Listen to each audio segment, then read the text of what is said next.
Cricket అభిమానులు ఎప్పుడెప్పుడా అని చూస్తున్న క్షణాలు వచ్చేశాయి.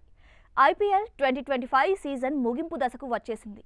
ఇవాళ అహ్మదాబాద్లోని నరేంద్ర మోదీ స్టేడియంలో జరిగే ఫైనల్లో Royal Challengers Bengaluru, Punjab Kings తలపడనున్నాయి. అయితే ఈ ఫైనల్ మ్యాచ్లో సినీ ప్రియులకు సర్ప్రైజ్ చేసేందుకు ప్రముఖ నిర్మాణ సంస్థ సిద్ధమైనట్లు వార్తలొస్తున్నాయి. ప్రస్తుతం ఇటు టాలీవుడ్ అటు బాలీవుడ్ ప్రేక్షకులు ఎంతగానో వెయిట్ చేస్తున్న మూవీ వార్ 2. హృతిక్ రోషన్, ఎన్టీఆర్ కలిసి నటిస్తున్న సినిమా ఇది. ఆగస్టు 14న ప్రేక్షకుల ముందుకు రానుంది.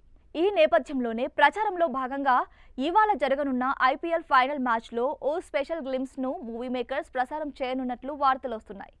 దీనికోసం యష్ రాజ్ ఫిలిమ్స్ ఏర్పాట్లు చేసినట్లు బాలీవుడ్ మీడియాలో ప్రచారం జరుగుతోంది. హృతిక్ రోషన్ అలాగే ఎన్టీఆర్ల పాత్రలకు సంబంధించిన వీడియోను ఓవర్ బ్రేక్ల మధ్య ప్రసారం చేయనున్నారట. ఇటీవల ఎన్టీఆర్ పుట్టినరోజున మేకర్స్ ఫ్యాన్స్ను సర్ప్రైజ్ చేస్తూ టీజర్ను రిలీజ్ చేశారు. దీంతో ఇప్పుడు మరో సర్ప్రైజ్ ఇవ్వనున్నట్లు వార్తలు రావడంతో ఫ్యాన్స్ సంబరపడుతున్నారు. అయాన్ ముఖర్జీ దర్శకత్వం వహిస్తున్న ఈ మూవీతో ఎన్టీఆర్ బాలీవుడ్కు ఎంట్రీ ఇస్తున్నారు. పాన్ ఇండియా స్థాయిలో రిలీజ్ కానుంది. ఇప్పటికే విడుదలైన టీజర్ సినిమాపై ఆసక్తిని రెట్టింపు చేసింది. భారీ వ్యూస్తో సోషల్ మీడియాలో రికార్డ్ క్రియేట్ చేసింది.